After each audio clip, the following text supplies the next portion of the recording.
Hey guys, welcome back. And I'm still a little under the weather, so I do apologize. I'm pushing through it, I'm trying, but it sounds a little scratchy. So if you hear that in my voice, I apologize.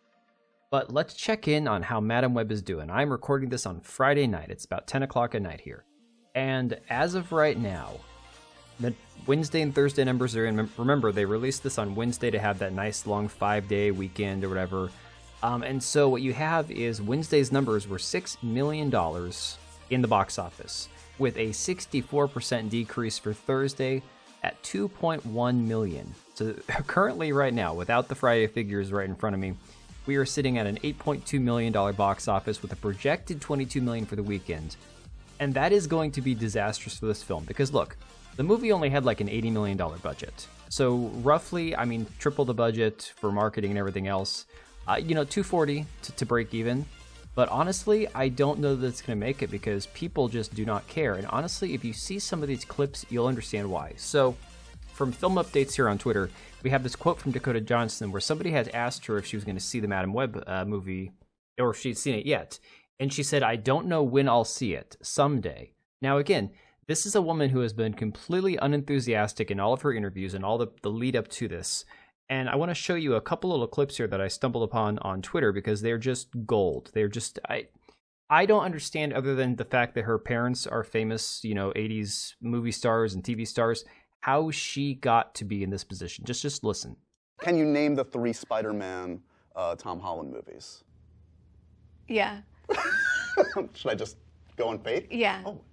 Spider-Man, here he comes. Here he comes. That's number 1. Yep. Spider-Man, and he's back. And the other one, the last one is the Goblet of Spider-Man. Need a vacation. Harry.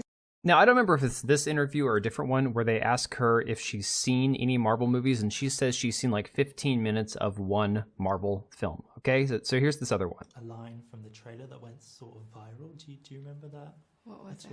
It was the line that says, "He was in the Amazon with my mum when she was researching spiders right before she died." Do you remember that going viral? Why did that go viral? I think it went viral because out of context, people were just like, "What does this mean?" Did you catch that at all? No. Somebody brought this up, and I have no idea what it's about. There were lots of memes because I think... Now, somebody explain this to me because honestly, I don't understand how she got cast in the role of the character in 50 Shades of Grey. Now, admittedly, I never read the books. I didn't watch the movies. I'm not into BDSM, and that's not how I'm going to occupy my time when I'm watching a film. But I don't find her attractive. Like, she's conventionally attractive. But, like, she's not oozing sexuality. She's very stiff. She's very bland. She's very boring. And she has, like, this completely unbearably dry personality. So I don't understand how anybody casts her in any role, but the way that she does these interviews, she is as stiff as can be, as impersonal as possible. So it's not surprising to me that this movie is having problems. She's just completely unlikable in my personal opinion. Now today, what we are seeing is a little bit of this blowback from how this movie is being received. In case you didn't know, there was a series called Silk, which is kind of a Spider-Man adjacent character, that was being done, I believe, for MGM and Prime Video. And so this was supposed to feature a female character who gets bit by the same spider that bites Peter Parker.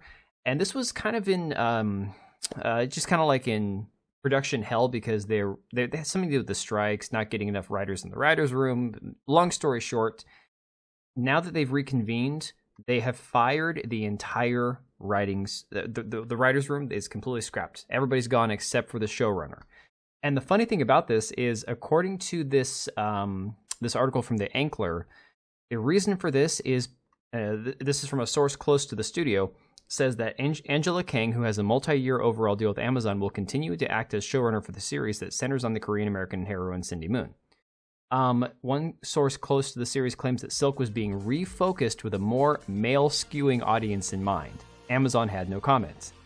So supposedly this is, them looking at the reaction people are having to Madam Web, to all these MCU movies where you've got all these strong, empowered women, but, there's no audience for it. The women aren't showing up for it, and the guys are like, well, if the characters hate me, if the writers hate me, why would I go see their movie?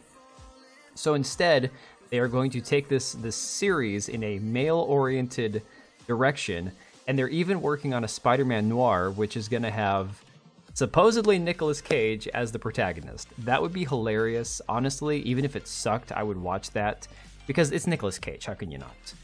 But yeah, I think I'll wrap it up here. No reason to drag this out. Very interesting developments. I'm thinking that we're finally starting to see a little bit of waking up and smelling the coffee here with some of these insane people in Hollywood. But you let me know what you think down below. Is this a good sign? Are we on the right track here? Either way, thanks for watching, and we will see you guys on the next one. And if you made it this far, thank you for watching the video. We do have 2 channels, one for daily uploads, the other one for more of my live streams and hot takes. Links to both are down below, as well as the ability to join as a channel member for as little as $3 a month, and that'll greatly help us out. Much appreciated. We also have links to our Etsy accounts down below, as well as our website. We also have Locals and Subscribestar. If you didn't want to support us on YouTube, you can support us through those. Thanks again for being here, and we will see you on the next one.